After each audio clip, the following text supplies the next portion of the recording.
تو تمام خواتین حضرات کا بہت شکریہ کہ آپ نے بڑے تحمل سے سنا۔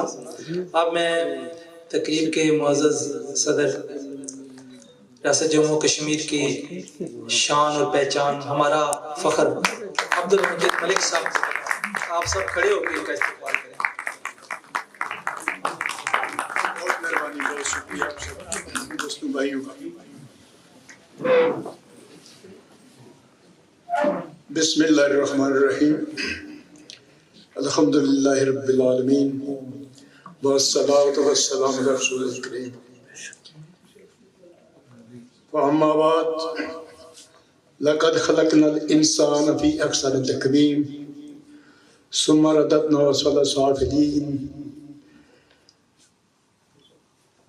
ہمارے سامنے جو آج کتاب کے اوپر مجھ سے پہلے دوستوں نے باتیں کی ہیں، میں شاید اس انداز سے اس کا احاطہ نہ کر سکوں، لیکن میں سب سے پہلے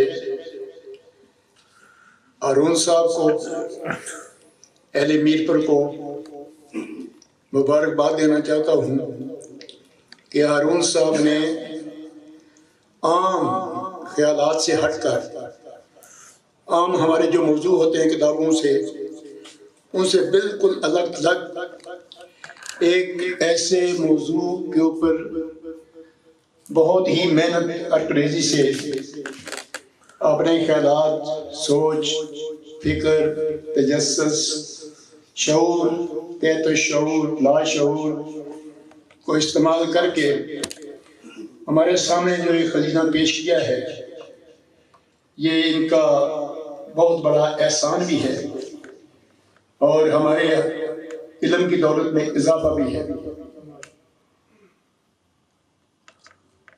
مجھ سے پہلے کتاب کے مصنف نے جو باتیں آپ سامنے پیش کی ہیں، اس کی تائید میں یہ بات کہنا چاہتا ہوں کہ جب مجھے ان نے میرے دفتر میں تشریف لائے تو اچانک ان سے آمنا سامنا ہوا، تو میرے سامنے ایک بڑا خوبصورت، خوش لباس، بڑے رنگ ڈھنگ کا مالک چودھری ہارون تھا، جسے ہم ہوٹل کلیال میں دیکھا کرتے تھے۔ کئی سالوں کے بعد، غالباً کوئی 15-20 سال کے بعد، یہ سے بھی زیادہ، جب یہ اچانک میرے سامنے ہوئے تو ان کی اس حالت کو دیکھ کر، سر پر بال نہیں ہے، رنگ سانولا ہے، چہرے پر جھریاں ہیں، تو میں نے دیکھا، جب میں نے کہا یہ نقش اور جانے پہچانے ہیں، لیکن یہ آدمی کون ہے؟ تو ان نے فوراً کہا ہارون، تو میں پہچان گیا۔ جب ان نے مجھے کتابیں دی، میں نے تھوڑا سا کچھ فرق ان کا دیکھا، تو ساتھ ہی نے یہ کہا جی کہ آپ نے اس کتاب کی تقریب میں آنا ہے۔ میں نے کہا میں ضرور آؤں گا، لیکن جب دوسری نے فرمائش کی تو پھر میں نے معذرت کی۔ میں نے کہا اس کتاب کے اوپر کچھ کہنا، تبصرہ کرنا، بالخصوص بطور صدر مجلس کے، بڑا مشکل ہے۔ تو ان نے فرمایا کہ آپ کھڑے ہو کر صرف اتنا کہہ دیں کہ کتاب اچھی ہے، تو یہ کافی ہے۔ لیکن اب یہ میرے لیے اتنی آسان بات بھی نہیں تھی۔ میں کالج میں یا پہلے دور میں تو ادب سے بڑا وابستہ رہا ہوں، اور کالج میں میرا سبجیکٹ اردو تھا، وہ باقی مضامین بڑے مشکل تھے۔ لیکن جس زندگی میں میں پھر بعد میں مصروف ہوا، تحریک آزادی کے ساتھ، وکالت کے ساتھ، سیاست کے ساتھ، تو ادب سے بہت دور ہو گیا۔ یہ ہمارے سامنے اللہ صاحب تشریف فرما ہے اور بٹی صاحب میرے بھائی، جب کبھی یہ آتے ہیں میرے وہاں آفس میں، ان سے بات ہوتی ہے، اور یہ بس بڑے اچھوتے سے جب شعر وہاں کہتے ہیں تو صحیح بات یہ ہے کہ دن ساری کی تھکاوٹ دور ہو جاتی ہے۔ علم، ادب، تخیل کی پرواز جو ہے، یہ تو دنیا ہی نہیں ہے۔ اور میں آپ سب کو داد بھی دیتا ہوں کہ آپ خوش نصیب بھی ہیں کہ آپ اس دنیا میں بھی خاص سے متحرک بھی ہیں، کوشش بھی کر رہے ہیں۔ ہم تو بہت دور ہو گئے ہیں۔ میں ہارون صاحب کی اس کاغذ میں صرف اتنی بات کہنا چاہتا ہوں کہ یہ نئی اور نئی نسل، نئی قوم جو آج ہمارے سامنے ہے، جو اصل میں دین سے بھی اور دنیا یا حاضرہ سے بھی اور سائنس کے علوم سے بھی بہت دور جاتی ہے، اس کو آپ نے پھر ایک ایسے مقام پر لا کر کیا ہے کہ وہ خود شناسی کی تلاش میں اتنی کاوش اور کوشش حضور کار لائے کہ آپ کائنات کا حصہ بن جائیں، اور جب کائنات کا حصہ بننے میں آپ آگے بڑھیں گے، آپ کے تخلیق کی پرواز جو ہے وہ آپ کو اس مقام پر لے جاتی ہے جو اصل میں آپ کا ورثہ ہے، جہاں آپ کو پہنچنا چاہیے۔ میں نے جو پہلے ایک آیت کا خلاصہ یہاں پیش کیا وہ یہ ہے کہ اصل میں کائنات میں اللہ تعالیٰ کی تخلیق جو ہے بڑی وسیع ہے، اس کی اتنی وسعتیں ہیں کہ انسان کا دماغ جو ہے، علم جو ہے بہت محدود ہے، یہ وہاں تک نہیں پہنچ سکتا۔ اور ہمارے سامنے اللہ تعالیٰ نے جو اپنا کلام نازل کیا ہے، اور اس کلام کا ہمارے سامنے جو وہ عظیم اللہ تعالیٰ کا محبوب ترین پیغمبر جن کے قول و فعل اس کی ترجمانی کرتے ہیں، تشریح کرتے ہیں، اگر اس میں جھانکیں تو پھر انسان کو احساس ہوتا ہے کہ وہ خود ہے کیا، اس کی ہستی کیا ہے، اور اس کے آگے کتنے اور جہاں ہیں جو اس سے بہت اوجل ہیں۔ اور پھر ہم جن کو اللہ تعالیٰ نے یہ اعزاز بخشا ہے کہ دنیا کی تمام تخلیق میں ایک بہترین تخلیق جو ہے وہ انسان ہے، یہ بہت بڑا اعزاز ہے۔ اس اعزاز کے پیچھے بہت بڑا راز ہے، اور راز جو ہے وہ تخلیق کائنات ہے۔ تو اب اس ہم پر ذمہ داری بھی آئی ہوتی ہے کہ جناب جو ہمیں اعزاز ملا ہے، اس اعزاز کو صحیح معنی میں، اس سے سرخرو ہونے میں، ہم اس انداز میں اس کائنات کی جو تخلیق ہے اس کا ایک نائب ہونے کی حیثیت سے، اس کا ایک وارث ہونے کی حیثیت سے، ہم نہ صرف اس کے تمام جو حسن اور اس کے تمام جو نشیب و فراز ہیں اس کو پوری کائنات کے جتنے یہاں ہمارے شعبے کے انسان ہیں ان کے سامنے اجاگر کریں، بلکہ خود بھی اس سے سرفراز ہوں، یہ میں سمجھتا ہوں بڑی بات ہے۔ اور یہی وجہ ہے کہ مجھ سے پہلے میرے دوستوں نے حضرت علی کرم اللہ وجہ کا قول پیش کیا ہے کہ من عرف نفسہ قد عرف ربہ، یہ بڑی بات ہے۔ اور نفس کو، اپنے کو پہچاننا، جاننا جو ہے اصل میں یہ ہماری بنیادی جو ہماری تربیت ہونی چاہیے اس کا تقاضا بھی یہی ہے۔ اب ہم اپنے آپ کو کیسے پہچانے؟ ہمارے جسم کے حصے جو ہیں انسان کے وہ تو کئی ہیں، لیکن جو بڑے حصے ہیں، ایک روح ہے، ایک جسم ہے۔ اگر جسم کو، اس کے کسی کونے کو، ہاتھ کی انگلی کو، اس کے ناخن کو اگر آپ دیکھیں، اس کی اسٹڈی کریں تو ہم حیران ہو جاتے ہیں کہ اس کا کیمیکل کیا ہے، اس کو اللہ تعالیٰ نے کیسے بنایا ہے۔ تو ایک تو ہماری زندگی بڑی محدود ہے، ہم اس طے میں جا نہیں سکتے ہیں۔ اب جہاں تک روح کا تعلق ہے وہ تو بڑی اس میں وسعت ہے، اور بالکل صحیح بٹی صاحب نے بھی جو ابھی تبصرہ کر رہے تھے کہ وہ تو ایسی چیز ہے جس کی موت ہے ہی نہیں، اول سے، پھر جناب ماں کے پیٹ میں، پھر اس دنیا میں، پھر اس کے بعد لامتنائی زندگی ہے قیامت تک، پھر قیامت کے بعد تو پھر آپ کا اختتام ہے ہی نہیں ہے۔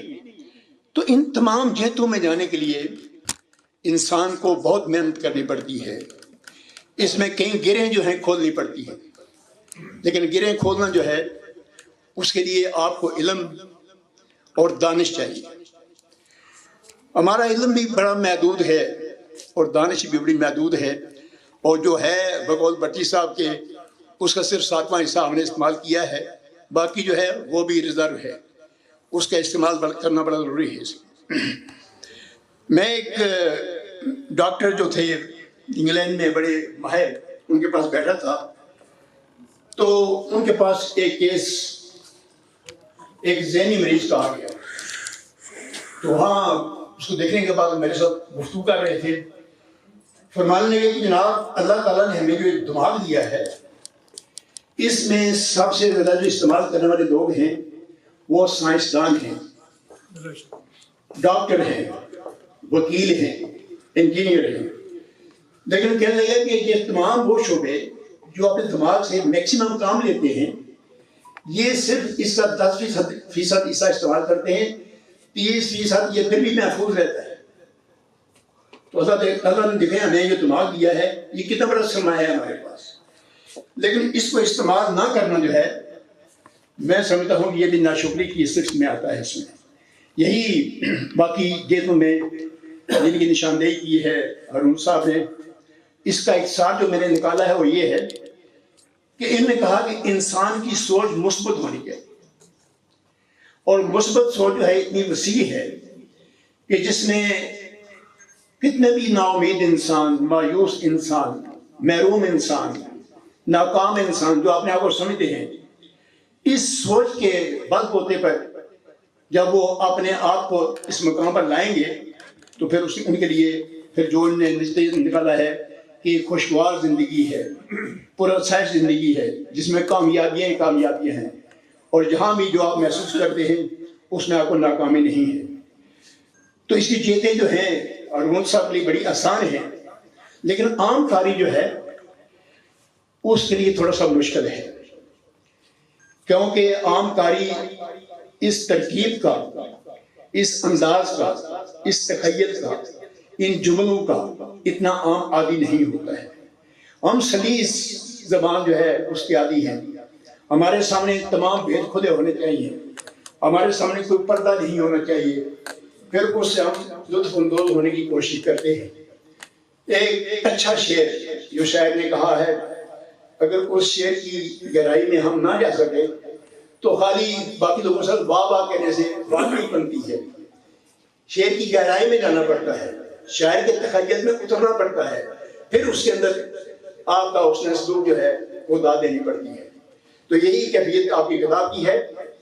میں سمجھتا ہوں کہ یہ تو سب صاحب علم لوگ بیٹھے ہیں, سب قلمکار ہیں, ادیب ہیں, شعراء ہیں, یہ ساری باتیں تو سمجھتے ہیں, لیکن عام سوسائٹی میں جو ہمارا عام انسان ہے, جو ایک عام طالب علم ہے, اس کے لیے شاید اس میں تھوڑی سی دشواری ہوگی. وہ آپ نے بڑی کوشش کی ہے کہ اس کو سلیس سے سلیس بنایا جائے, عام فہم بات ہونی چاہیے. اور لا مالا پھر چونکہ ایک چکسواری کا نوجوان ہے جہاں کے کانٹے دار جھاڑیاں ہیں, پلائیاں ہیں, پتھر ہیں, اور وہاں سے جناب ایک ایسا پھول نکلا ہے کہ جس نے ہمیں ایک نئی راہ دکھائی ہے کہ زندگی یہ ہوتی ہے, اس میں سوچ یہ ہونی چاہیے. اس کا کمال جو ہے وہ یہ ہے. تو یہ ہمارے درہ امتیاز ہے ہارون صاحب کی کاوش. میری دعا ہے کہ ان کے انداز خیال میں بھی, انداز قلم میں بھی, اور انداز بیان میں بھی اللہ تعالیٰ اور وسعت پیدا کرے. وما علینا الا البلاغ.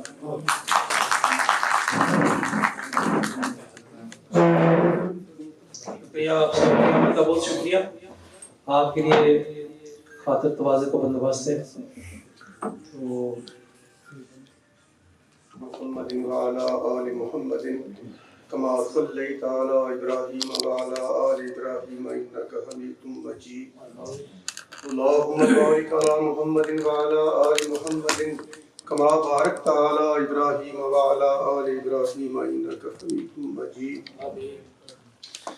یا الہ العالمین, کشمیر میں ہمارے جو بھائی آزادی کے لیے جد و جہد کر رہے ہیں, ان کی کوششوں کو کامیاب کر, ان کی مشکلوں کو ختم کر, اور ان کے لیے آسائشیں پیدا فرما, ان کو آزادی کی نعمت سے بہرہ فرما. الہ العالمین, یہ کتاب جو آج زیر بحث تھی, اس میں جتنی اچھی باتیں ہیں انہیں سمجھنے کی ہمیں توفیق دے, اور وہ باتیں جو قابل عمل ہیں ہم ان پر عمل کریں اور اپنی زندگی میں تبدیلی پیدا کریں. وصلی اللہ تعالی علی خیر خلقہ محمد وعلی آلہ وصحبہ.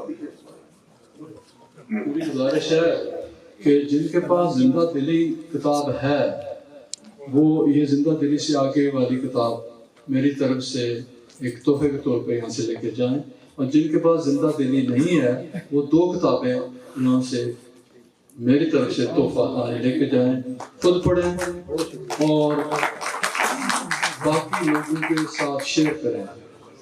بہت شکریہ۔